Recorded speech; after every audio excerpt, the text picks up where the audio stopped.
નમસ્કાર ખેડૂત મિત્રો, સ્વાગત છે તમારું ખેડૂત ચેનલની અંદર। આજે તારીખ 3 જુલાઈ 2024 ને વાર બુધવાર। આજના થરાદ માર્કેટ યાર્ડના તાજા બજાર ભાવ। તો ખેડૂત મિત્રો, આજે થરાદ માર્કેટ યાર્ડની અંદર જીરુનો સૌથી ઊંચો ભાવ 5300 રૂપિયા નોંધાઈ રહ્યો છે। આજે ફરીવાર જીરુના ભાવમાં મોટો ઘટાડો જોવા મળી રહ્યો છે।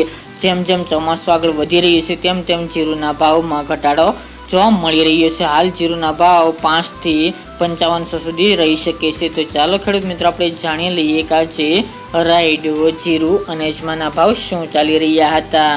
ખેડૂત મિત્રો, આજના થરાદ માર્કેટ યાર્ડના ભાવ જોઈએ તો જીરુ 3300 થી 5326 રૂપિયા, રાયડો 1065 થી 1141 રૂપિયા, એરંડા 1100 થી 1140 રૂપિયા, સુવા 1200 થી 2151 રૂપિયા, રજકો 3500 થી 5212 રૂપિયા, ચીકુડી 1850 થી 2580 રૂપિયા, મેથી 1050 થી 1451 રૂપિયા, ઈસબગુલ 2400 થી 2721 રૂપિયા, અજમો 1700 થી 3001 રૂપિયો, વરિયાળી 1100 થી 1525 રૂપિયા અને બાજરી 430 થી 450 રૂપિયા। તો ખેડૂત મિત્રો, આ હતા આજના થરાદ માર્કેટ યાર્ડના તાજા બજાર ભાવ।